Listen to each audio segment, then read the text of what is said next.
For this video, we're going to talk about charts, and charts are a very visual type of thing. They're something that helps people get information in a visual way without having to deal with numbers because, let's face it, a lot of people don't like numbers. A lot of times, Excel is used to create, based on data, create some nice-looking charts that are going to be presented, maybe in a PowerPoint presentation or some other way. And most of the time, especially, let's say you're some type of accountant or you work in a department that deals with a lot of numbers, tracking things like this, and this is something that you deal with all day long, right? You're very familiar with it. But there are some spreadsheets created that are pretty confusing. And if you just show a spreadsheet to somebody, a higher up, somebody that's your supervisor, they might look at that and go, I just want to know, how we're doing. I want to know what's selling the best. I don't want all these numbers. So that's what you do with a chart. It's a nice way to relate information visually. And it goes way beyond this conditional formatting that we've done here. It's actually very simple. It's not hard to do. You can create a very nice looking chart very quickly. And there's several styles depending on what kind of chart and how you want to, represent the data or the information. Let's go ahead and go to the Insert tab here. And we've got a nice big section on charts.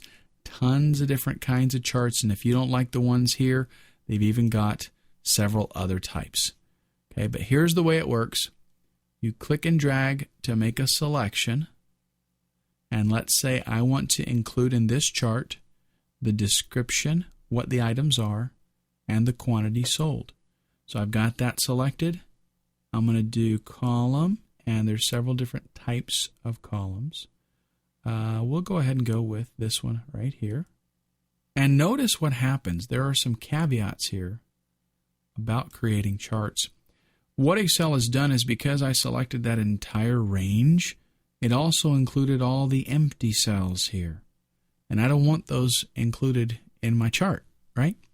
So here's what I can do. You'll see that the data has been separated. Excel is smart enough to know, hey, this stuff here is text, and then you got numbers over here. So it's got two groups, and when I hover over, you can see the highlighting there, right? But I want to change this range so it only includes this data. So I'll just click on that little box right in the corner, click and drag, and resize that so it only includes that data, and my chart gets updated. Now, this is a lot better because if I show this in a presentation or to my supervisor or whatever, right away, they just go, whoa, what is that right there? Chef's Set measuring cups. We are selling a ton of those. Okay, so very easily, they can visually get a hold of what's going on without caring about specific numbers. Let's go ahead and shrink that one down. And we'll just kind of position it here. Let's go with another one. Let's say I want to do the descriptions. And I want to do sales values so we can see where we're making our money. So I'm control clicking to make a non-adjacent selection. We'll go to Insert, and let's do a pie chart. Let's do a three-dimensional pie chart that is exploded. So now we can see where our separation is. Whoops, I'm trying to grab the pie itself. And one thing about this that you'll notice is that all the entities that make up a chart, they're all separate. Okay, but that means that we can make changes to it actually. You can go in there, you can customize the coloring. Let's say I want to change the whole style. Let's go with the green color scheme. Okay, and on an individual level also, you can right click, go to Format Data Point. Let's go to Fill Color, and let's change it to a gradient fill just to get, fancy with it, and you can change it that way. Okay, so you can go in there and format, change all of that stuff. I'll do another one just to make it obvious for you. Right click on what you want to change. Whoops. Select this one. See the 3 points there? That tells me this one is selected. Right click on it, go to Format Data, and then whatever it is that you want to change. Let's say I wanted to add a drop shadow. So let's throw in a drop shadow. fill color. Let's change this to a solid fill. And I'll click and drag, select blue, close it, and that changes that to blue. Okay. So then you can go in there. Now notice that the coloring that I selected is mapped to the legend. So when I changed the color, it automatically changed over here in the legend. So again, now I can see visually, very quickly and easily, that I've got 3 products here, and if I hover over one of them, it shows me a little tooltip there with actual values. 18% of my sales comes from the imitation clay flower pots over here. 20% of my sales comes from the inflatable USB keyboard that we're marketing. Okay? Now, in addition to this, there are things that we can modify, like the legend right here. I've selected it. Let's go ahead and stretch it out. And even if you wanted to, you could move things around. Notice the 4 crosshairs right there.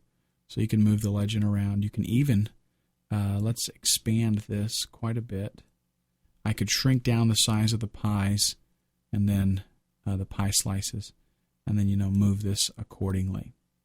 Now, if you have gone in and made customizations and you'd like to just say, you know what, forget that, I want to go back, right-click, go to Reset to Match Style, and that'll fix everything that you changed and update it. Okay, let's go ahead and shrink this one down. Upper right-hand corner, I'll just click and drag, and you can do this in any of the corners, incidentally. Okay, and I'm going to have to resize my legend. By the way, individual things inside the legend are also editable. Okay, so you can make changes in here as well. Now, if you select the legend itself, let's right-click it and shrink the fonts. Notice that all the fonts are getting tinier. Right? So you can do a ton of customization and make this exactly really what you want it to look like. Okay, so that's a pie. And let's go ahead and do one more just for the sake of entertainment mostly. Insert, and this time let's do an area chart. And we'll go ahead and do a 3D one like this. Whoops, I need to deselect. Sorry about that. I need to deselect the existing chart because that changed it. So let's do Control-Z and undo it. There we go. And we'll reselect our values here. This one, we'll go with unit cost just to vary things a little bit. And we'll go with area chart. There we go. And it just gives us... This one is actually much more handy, I tell you what. Let's delete that. This will be a lot better if we select this and then select this whole area over here. So now we're going to go with 3 different numerical value types. And that works really well with a 3D area chart like this, okay? Because now we can see Series 1, Series 2, and Series 3. And a lot of this, of course, these numbers are not nearly related because we've got quantities, unit costs, totals. So they're kind of a large gap of differences there, but you get the idea of what it can do. It'll take this first series, which is quantity, and it maps that on there. And then it takes the next one, which is unit cost. All of those are very low in relation to our sales total, so they're pretty much flat-lined. And then the last one is the totals there, and it just kind of shows us on the chart visually what's going on with that. Okay? Now you can, if you want, most of the time a chart is not going to be helpful on the same screen because there's, kind of covers up information. You can go to Move Chart, and let's go ahead and inside of this existing spreadsheet, I'm going to click the drop down and tell it to move it to Sheet 3 and click OK.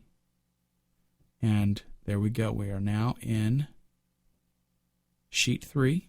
Our chart gets moved over for us. If I wanted to, let's go back to this, and I'll select this chart, the pie chart, and move that to a new sheet. We're going to call this Pie. How about that? Something very original. Click OK. And there you go. You get a new spreadsheet This one, since it was created new, does not have the graphs. It's actually a pie sheet. It's a brand new sheet all to its own. So it doesn't even have any of the graphs or anything like that. And incidentally, if you want to, let's say you wanted to move pi down the line here because you want, your actual data to be first, you can click and drag on these tabs and reposition it. See that little triangle tick mark there? Okay, so we'll drop it right there. Let's go ahead and move this one as well. Move that to a new sheet, and we will call this bars. And there we go. So now, move that one too. We've got our data, we've got our bars, we've got our pi, and we've got our, let's go ahead and get rid of this one because that one doesn't look too good with the interesting values there. So right click and delete. Now the nice thing about charts is that they're dynamic. Let's go ahead and fix this. We got a little more room here now. So we will make our text a little bigger so we can read it. The charts are dynamic. So let's go ahead. On bars, notice where Chef's set measuring cups is going up to well over 2,000, right? So let's go back here. And Chef's set measuring cup, let's take it down to 1,000. And go back to the bars chart and see what happens. Look at that. Now, it still looks tall, but that's because the scale got changed.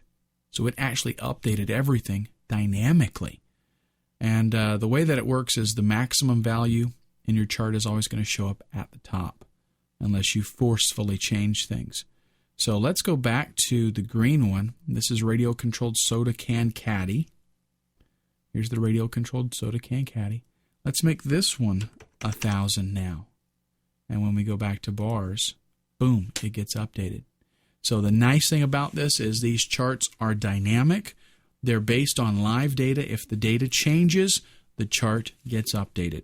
And now, my friend, you are basically ready to go. You've got tons of knowledge, and you can get started using Excel right away. There's one more topic that I want to address in this fast track to Excel, and that is printing, and we'll do that in the next exercise.